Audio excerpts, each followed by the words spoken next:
25 जून 1975 की रात को देश में आपातकाल घोषित किया गया था। इसे भारतीय राजनीति के इतिहास का काला अध्याय भी कहा जाता है। 25 जून 1975 की आधी रात को लगा आपातकाल 21 मार्च 1977 तक जारी रहा। देश में फिर से लोकतंत्र लाने के लिए कई आंदोलन हुए। आइए जानते हैं इमरजेंसी से जुड़ी ये 10 बातें। नंबर 1, तत्कालीन प्रधानमंत्री इंदिरा गांधी के नेतृत्व वाली सरकार की सिफारिश पर उस दौर के राष्ट्रपति फखरुद्दीन अली अहमद ने भारतीय संविधान की धारा 352 के अधीन देश में आपातकाल की घोषणा की थी।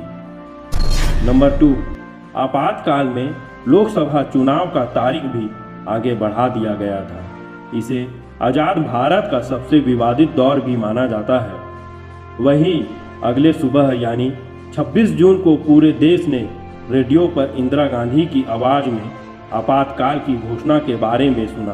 नंबर 3, कहा जाता है कि आपातकाल की नींव 12 जून 1975 को ही रख दी गई थी। इस दिन इलाहाबाद हाई कोर्ट ने प्रधानमंत्री इंदिरा गांधी को रायबरेली के 1971 चुनाव अभियान में सरकारी मशीनरी का दुरुपयोग करने और चुनाव अभियान में लिमिट से अधिक पैसा खर्च करने का दोषी पाया था। इसलिए उनके चुनाव को खारिज कर दिया गया था।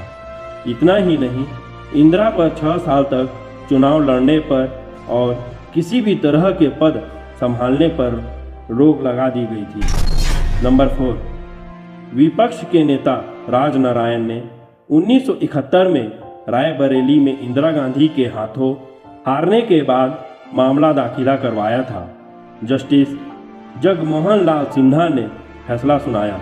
हालांकि 24 जून 1975 को सुप्रीम कोर्ट ने आदेश बरकरार रखा। नंबर 5, एक दिन बाद जयप्रकाश नारायण ने इंदिरा के इस्तीफा देने तक देश भर में रोष प्रदर्शन करने का आह्वान किया। देश भर में हड़तालें चल रही थी। जयप्रकाश नारायण, मोरारजी देसाई सहित कुछ नेताओं के नेतृत्व में व्यापक विरोध प्रदर्शन किया जा रहा था। इंदिरा आसानी से सिंहासन खाली करने के मूड में नहीं थी। संजय गांधी कतई नहीं चाहते थे कि उनकी मां के हाथ से सत्ता जाए। उधर विपक्ष सरकार पर लगातार दबाव बना रहा था। नतीजा यह हुआ कि इंदिरा ने 25 जून की रात देश में आपातकाल लागू करने का फैसला लिया। नंबर 6, आपातकाल में जयप्रकाश नारायण की अगुवाई में पूरा विपक्ष एकजुट हो गया। पूरे देश में इंदिरा के खिलाफ आंदोलन छिड़ गया। अटल बिहारी वाजपेयी, लाल कृष्ण आडवाणी, मुलायम सिंह यादव समेत विपक्ष के तमाम नेता जेल में ठूस दिए गए। संजय गांधी की मनमानियां सीमा पार कर गई थी। उनके इशारे पर न जाने कितने पुरुषों की जबरन नसबंदी करवा दी गई। नंबर 7, आकाशवाणी पर प्रसारित अपने संदेश में इंदिरा गांधी ने कहा, जब से मैंने आम आदमी और देश की महिलाओं के फायदे के लिए कुछ प्रगतिशील कदम उठाए हैं, तभी से मेरे खिलाफ गहरी साजिश रची जा रही है।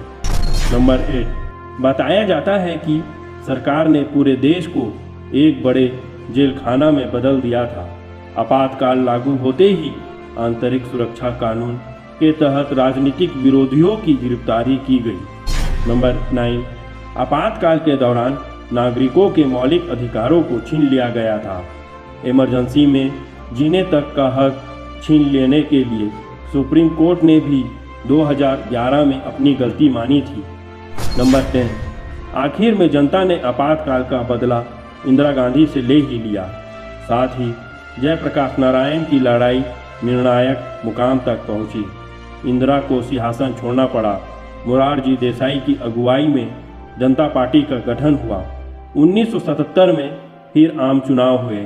1977 के चुनाव में कांग्रेस बुरी तरह हारी। इंदिरा खुद रायबरेली से चुनाव हार गई और कांग्रेस 153 सीटों पर सिमट गई। 23 मार्च 1977 को 81 वर्ष की उम्र में मोरारजी देसाई प्रधानमंत्री बने। यह आज़ादी के 30 साल बाद बनी पहली गैर कांग्रेसी सरकार थी। थैंक यू दोस्तों। यदि जानकारी अच्छी लगी हो तो इस चैनल को सब्सक्राइब कीजिए और इस वीडियो में एक लाइक तो बनता है दोस्तों।